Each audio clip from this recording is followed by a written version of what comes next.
Este es el podcast La Sacó del Estadio con Kenny Garay y Dani Marulanda. Presenta Andrés Nieto Molina.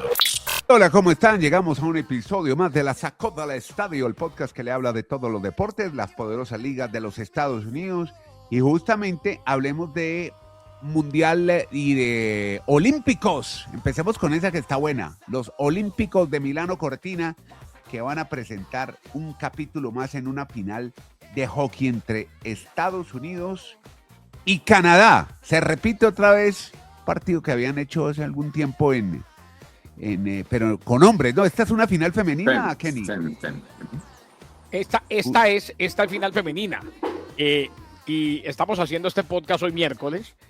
Se va a jugar mañana jueves, la finalísima entre Estados Unidos y Canadá. Desde que el hockey femenino debutó, que fue precisamente en 1998, en Nagano, estuvo muy pendiente Marulanda en aquella época. En Albertville, yo estuve muy pendiente en Albertville. 20 mexicanos fueron a esos Olímpicos. Oye, en Nagano también, o sea, yo no entiendo la risa de Nieto. A ver. No, porque ¿cómo estuvo pendiente? Porque en esa época no había tanta Marulanda siempre se la... Era por el celular. Está el noticiero Eco, los mexicanos.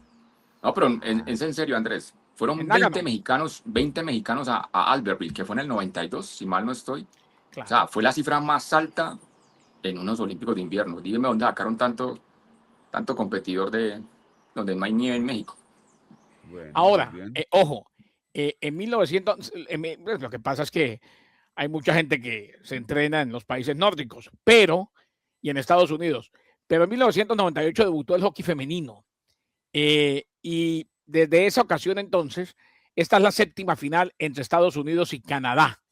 Uh-huh. Estados Unidos le ganó 5-0 a Suecia en la semifinal, mientras que fue 2-1 la victoria de Canadá sobre Suiza. Ya se enfrentaron en este mismo torneo de hockey olímpico, las estadounidenses y las canadienses. Fue goleada para los Estados Unidos. Es más, hasta ahora, ojo al dato, las estadounidenses le han ganado a sus rivales 31-1.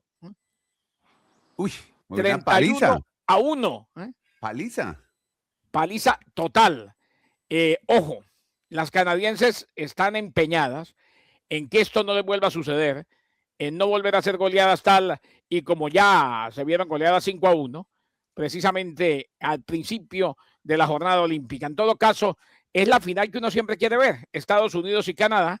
En esta, el archifavorito es Estados Unidos en femenino, y habrá que esperar a ver si se da la de hombres. Merecía el coach Carlos Rosell que en hombres él no sabe qué se va a dar, pero que Canadá está muy por encima de todos, que están patinando divino. O sea que Rusia no participa. ¿No?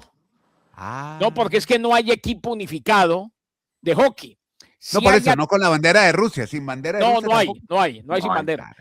Sí hay en las otras disciplinas muchos deportistas sin bandera, precisamente por el veto a Rusia.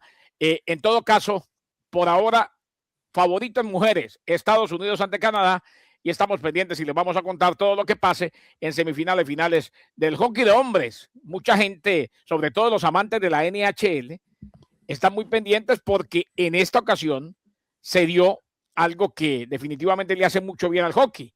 Están jugando las grandes estrellas de la NHL y por eso es que estamos en pausa del hockey sobre hielo en los Estados Unidos y Canadá. Pero ese es mi punto. Mi punto es que no están los rusos, o sea, de la NHL, no están. No. O sea, no. Bobrovsky no está. Están vacacionando.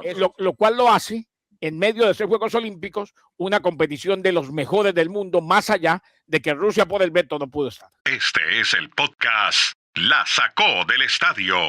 La expectativa está, lo que dice Garay, que uno simplemente va a mirar cómo está el precio de los tickets, cuando normalmente en los Juegos Olímpicos pues no son cifras exorbitantes. En estos partidos de hockey hay valores de 800 euros para ir a ver un juego de Estados Unidos o de Canadá, que es una cifra pues elevada para el tipo de histórico de estos eventos, de estos Juegos Olímpicos de invierno. O sea, yo estoy pendiente de un tipo que Garay me lo vendió, Bobrovsky. Este está en Cancún hoy está en Cancún. Claro, están todos pasando vacaciones con sus familias. Pues habrá alguno que haya ido allá a los Olímpicos a ver. Pero lamentablemente uno no entiende por qué no se permitió o no se permite, si se permiten atletas sin nacionalidad, sí, rusos, que compitan sin bandera. que compitan en un equipo sin bandera, pero no se permitió. Antes hablemos de los latinos en estos Juegos Olímpicos de invierno, porque pues, en un episodio anterior hablamos muy someramente del brasileño, que para la historia queda obviamente como la primera medalla de oro en la historia para Sudamérica acá, pero explicamos que hay muchos detractores de por qué él compitió ya por Noruega, porque él no nació en Brasil, su madre es brasileña, pero él obviamente pues al nacer en Noruega compitió básicamente toda su carrera deportiva con Noruega y ya fue campeón con Noruega. Entonces muchos decían, no, es un mercenario porque ahora encontró otro país para quien representar por el lado materno. En fin, dicho eso, Andrés, mire que hay otros latinos que se han destacado y esos sí nacidos en ciudades muy latinas. Primer nombre, Carrillo. A ver, Donovan Carrillo, del que hablan y hablan en México, Andrés, como una superfigura de este patinaje artístico. Ese chico nació en Zapopan. O sea, dime cuándo uno pensaba que en Jalisco iba a encontrar a un deportista que no solo iba a llegar a los Olímpicos de invierno, sino que iba a llegar a la final. Lleva ya 2 veces consecutivas en Olímpicos en la final. Él ha contado anécdotas, Andrés, que ahí pues, en Zapopan, en su estado de Jalisco, pues hay unas pistas de hielo que son como de un servicio de entretenimiento recreativo. Sí. Entonces que para él se le complicaba mucho tener que hacer toda su rutina, todos sus trabajos y no golpear a los demás chicos o jóvenes que simplemente estaban era por pasar un buen rato con sus amigos. Le tocó trasladarse a León, donde lo recibió una familia, pues un poco evolucionar más en su deporte y a lo último pues le tocó irse de México, le tocó irse a Toronto, ya está radicado en Toronto y desde allí obviamente pues su crecimiento exponencial ha sido maravilloso, la historia de Donovan Carrillo. Y hay otro Andrés, nacido en Buenos Aires, Argentina, Tiziano Gravier. Bueno, no sé si el apellido correctamente es así. Dice, pero ese debe ser un cristiano más en la vida. Pero cuando empiezan a decir, pues es que ¿sabe? ¿Es hijo de quién?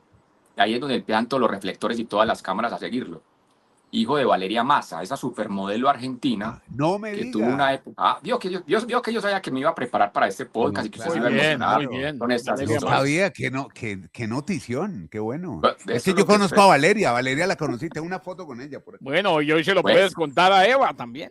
Pues en ese momento Valeria está con su hijo allá en Milán Cortina, feliz porque ha tenido una buena actuación. El argentino, o sea, no ganan medallas, no llegan al podio, pero es una historia de Andrés muy interesante. O sea, este chico ya había estado en los Olímpicos de la Juventud, tiene 23 años y está haciendo pues su debut en una Olimpiada y se reseña por su... Pero compite por Argentina entonces, claro.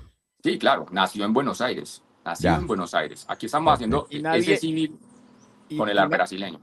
Y nadie les quita que son atletas olímpicos, más allá de que ganen o no. Claro. Sí, es como Gerardo Fostat, el que me la montaron porque el colombiano noruego que quedó de 101 entre 102. Pero bueno, pero no, es atleta olímpico, es atleta olímpico. Claro. O sea, tuvo la berraquera de ir y buscar la manera de competir. Y si lo dejaron, señor, usted es atleta olímpico de por vida. Allí haya quedado de último entre 526. Pero usted me habla de casos. De la más veterana. No, un momentico, porque Marulanda es muy delgadito, a ver. Vamos a volver a... No, vamos a entrar el caso de Brasil. No, yo no voy a volver a eso porque yo aprecio lo que pensaba. Pero el tema. Señor Marulanda, para mí no es tema, para mí es doble discurso, pero todos los atletas que participan en los Olímpicos son atletas olímpicos, ¿o no? Pues sí. Bueno. Sí, pues claro. El COI, Comité Olímpico.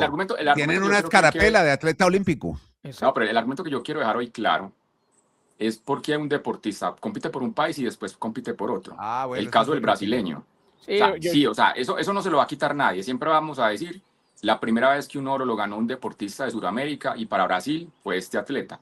Pero es que él ya había competido con Noruega. Entonces también entendamos el argumento de muchos que dicen, no, pues que él ya compitió por otro país. Yo no lo entiendo porque no es que las reglas en esos deportes están establecidas hace tiempo, Dani. Pero Garay, no es lo mismo que Donovan Carrillo, de quien acabamos de hablar, o de este chico Tiziano.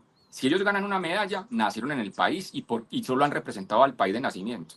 Yo creo que ahí sí hay una gran diferencia. Si usted me diga, no es que él habla muy bien el portugués. Yo no lo veo. Yo no lo veo. Usted lo ve de otra manera. Son argumentos diferentes. Son argumentos diferentes. Para mí, si reclamamos a Cristian González, tenemos que darle todo el crédito a este brasileño. Usted me decía, Andrés. Pero es que Garay, venga, perdón, yo hoy tan insistente en el tema. Pero es que Cristian González solo ha jugado representando en un deporte en el que no puede jugar para ningún otro país. O sea, si a este chico tiene equipo de ¿por qué no americano? Su abuelo nació en tal parte, entonces ¿por qué no compite por otro país? O sea, al último va a competir por no todos estoy los de acuerdo países ni me vas a convencer, pero muy bueno tu argumento. Te felicito por ese argumento tan claro. No estoy de acuerdo. Es que no es para mí por el contrario.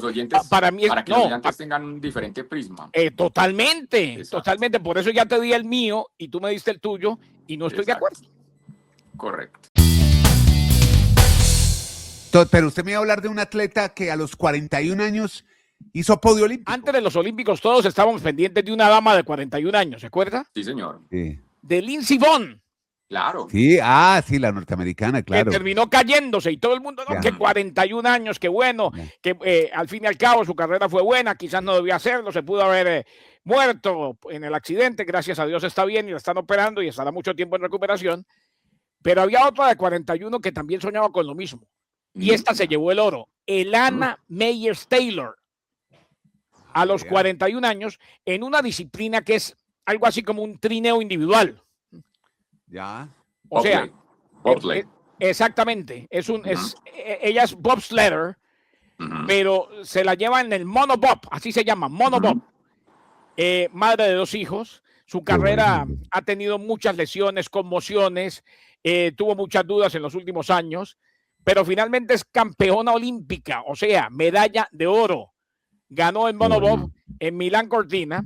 Fue la 6ª medalla en los Juegos Olímpicos de ella, pero la primera de oro a los 41 años. Ella había dicho, antes de los Juegos Olímpicos, en una entrevista, le preguntaron, ¿será que usted puede ganar medalla?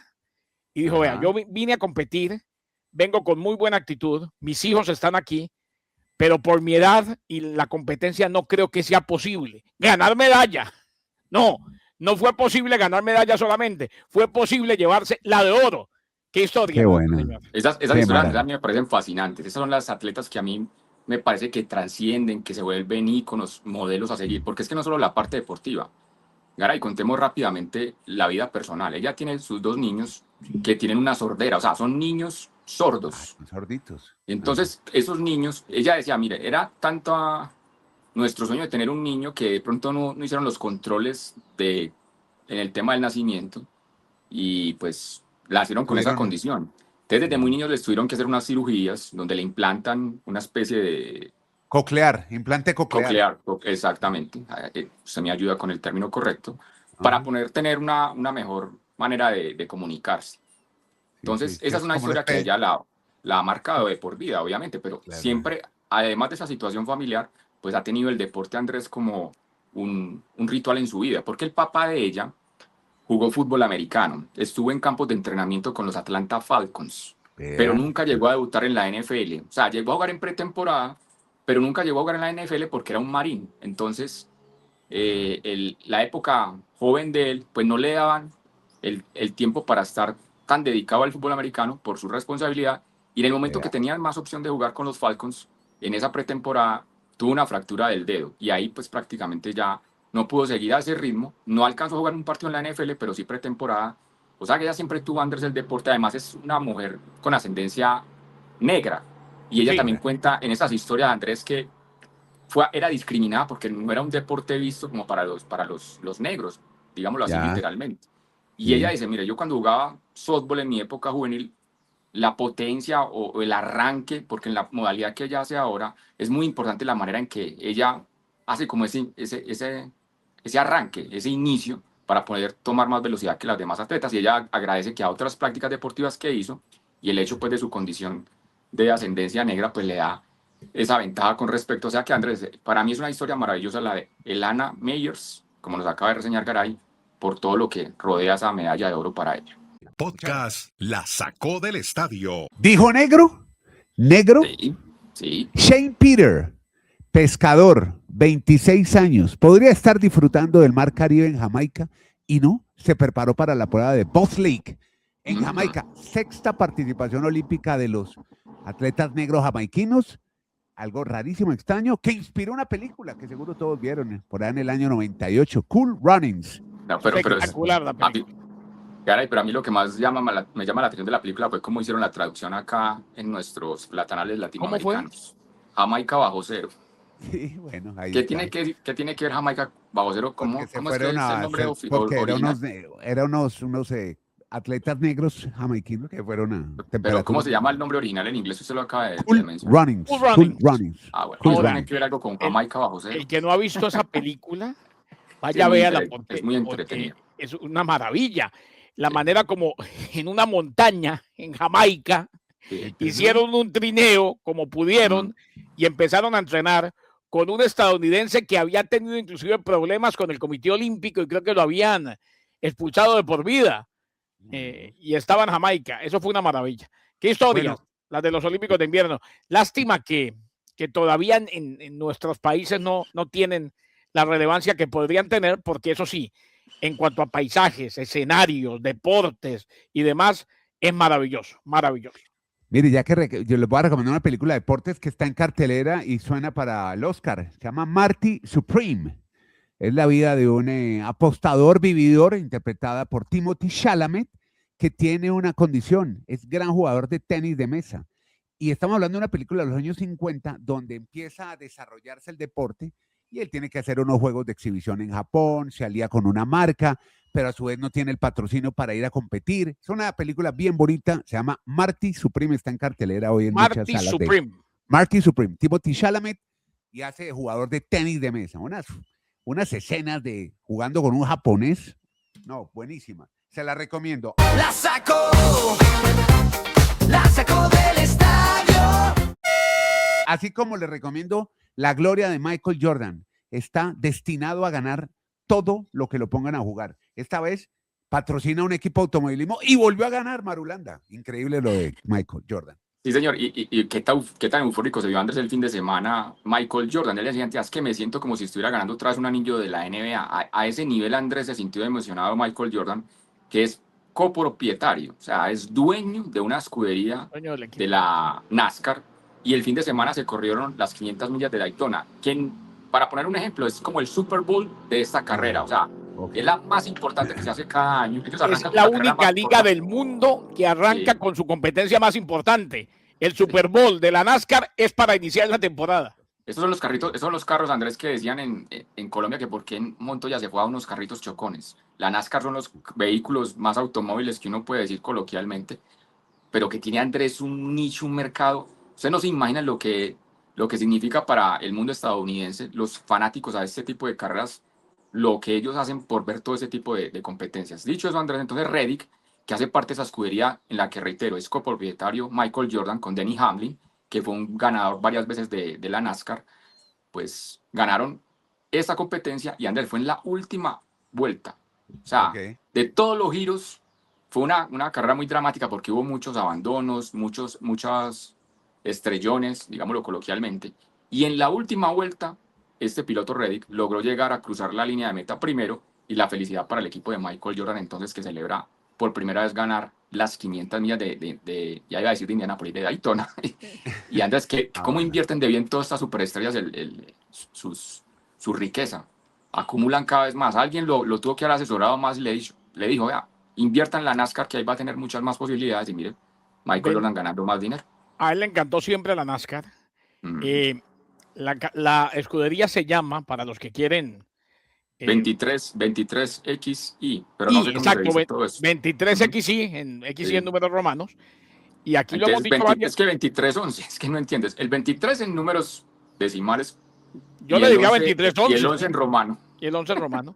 Pero yo no sé cómo se lee el nombre del equipo. Pero hay una cosa, Dani, y esto lo hemos dicho varias veces, y esto es bueno recalcarlo ahora, que como dueño de equipo gana las 500 millas de Daytona.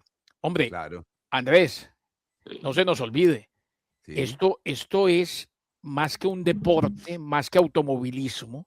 Sí, es un estilo de vida. Parte de la tradición familiar del sur de los Estados Unidos. De ahí vienen series como la de los Dukes de Hazzard. Claro. Y eso todo arrancó. Pero no se me vaya tan atrás. Hablemos de Cars mejor. No, eso es para que todo esto arrancó porque se hacía whisky de manera ilegal en los graneros de las casas o de las fincas en el sur. Y arrancaban, se iban y hacían competencias entre ellos a ver quién llegaba primero con el whisky Atlanta, donde se lo compraban. O sea, mucha gente vivía del whisky legal en la época en que el alcohol era ilegal. De esa época, así, en esas competencias para llevar whisky legal a Atlanta, Georgia, empezaron o fue el comienzo de la NASCAR. Ese es el Bourbon, el whisky Bourbon, el que es el Jack Daniels de hoy, más o menos. Algo así, exactamente, que el Jack Daniels lo legalizaron. Por Tennessee.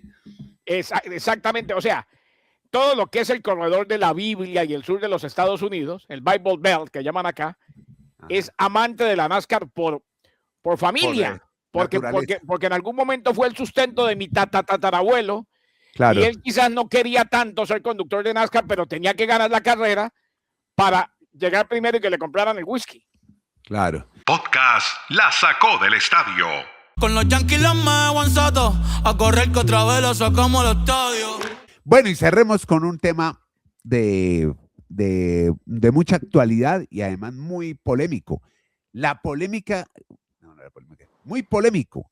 Los salarios de la MLB. ¿Por qué? ¿Qué es lo que está pasando? Cuéntenos, Dani. Andrés, además de ser un tema polémico, apasionante, yo no sé si vaya a ser preocupante. Mire, este 2026 estarán todos tranquilos porque se está bajo el contrato de la MLB, el sindicato de los peloteros, y no hay ningún problema. La temporada está hasta diciembre con ese acuerdo. Pero para el 2027 hay que renovar esos acuerdos laborales. O sea, no nos extrañemos si en abril del año entrante no tengamos temporada para iniciar. Porque si no llegan a un acuerdo, entonces mire el tema cómo es. Están comparando mucho la MLB con la NFL en el sistema de por qué no hay un tope salarial. Y las posiciones son, Andrés, hágase de cuenta la política de muchos de nuestros países latinoamericanos. O sea, están en extremos opuestos. Por ejemplo, un jugador como Machado dice, al béisbol le hace bien que existan los Dodgers, porque invierten y que no haya tope salarial nunca.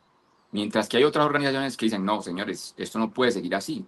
Tenemos que hacer un tope salarial de un piso y un techo, o por lo menos un tope salarial de un piso. ¿Qué es un tope salarial de un piso? Sí, Andrés, por ejemplo, los Marlins no gastan más de $100 millones en el año, en la nómina. Y mientras los Yankees, los Mets, los Dodgers gastan cifras de casi 300 millones. Entonces, yo no sé, Andrés, si esto va a generar paro a futuro, pero se tienen que poner de acuerdo porque no va a ser sencillo, me parece. No sé, Garay, ¿usted qué opinará? Yo creo que Garay va a decir que la libertad y que cada quien puede invertir lo que quiera. ¿Sabe que ahí estoy de acuerdo? ¿Sabe por qué, Marulanda? Sí. Porque lamentablemente estos multimillonarios muchas veces entran en zona de confort y saben que gastando lo mínimo, igual reciben grandes beneficios. Entonces, al darse cuenta que con muy poquito, en una buena racha la gente se ilusiona, eso se tiene que regular. Lo difícil, y en eso sí podemos polemizar todo el día, lo difícil es decirle a un dueño de equipo, gaste más porque sí, o sea, tendría que cambiar la regla, porque al fin y al cabo, si yo estoy dentro de los parámetros que me exigen, no se les olvide que eso es un negocio. Los deportes profesionales son un negocio y a nadie, no conozco el primero, por más plata que tenga, no conozco el primero que le guste perder plata. Ninguno. Claro. Bueno, y no solo los dueños. Andrés, perdón, no son solo los dueños. O sea, los dueños les van a decir, venga, traten de gastar más, no sean tan amarrados, tan tacaños. Acá. Pero es que hay un detalle no menor, y es el sindicato de peloteros, que es el más fuerte de todos los sindicatos que tienen los deportes de Estados Unidos. Y los jugadores van a decir, no, páguenlo lo que quieran, así, aquí no nos vayan a todos los contratos garantizados. Sí, exacto. Entonces, por eso mucha gente no piensa tanto en eso, pero eso que un sindicato, que entre, por ejemplo, el señor Marulanda, a un sindicato que le diga, maestrico, contrato que firme se lo tienen que pagar todo, pase lo que pase.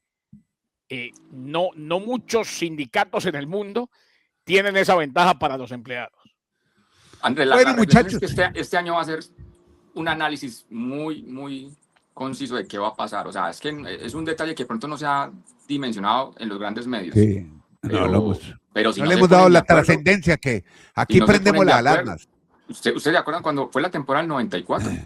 Que Sí. en béisbol no hubo serie mundial, no hubo un acuerdo laboral. En esa temporada del 94 los Expos de Montreal iban camino a ser campeones. ¿Y hubo huelga laboral? Con Felipe Rojas Salud. Es más, cayó tanto el béisbol en la huelga del 94 que, y eso lo sabemos todos, el béisbol se levantó a punta de esteroides anabólicos. Después de eso. Con Sammy Sosa y Mark Maguire. Ahí se levantó el béisbol otra vez.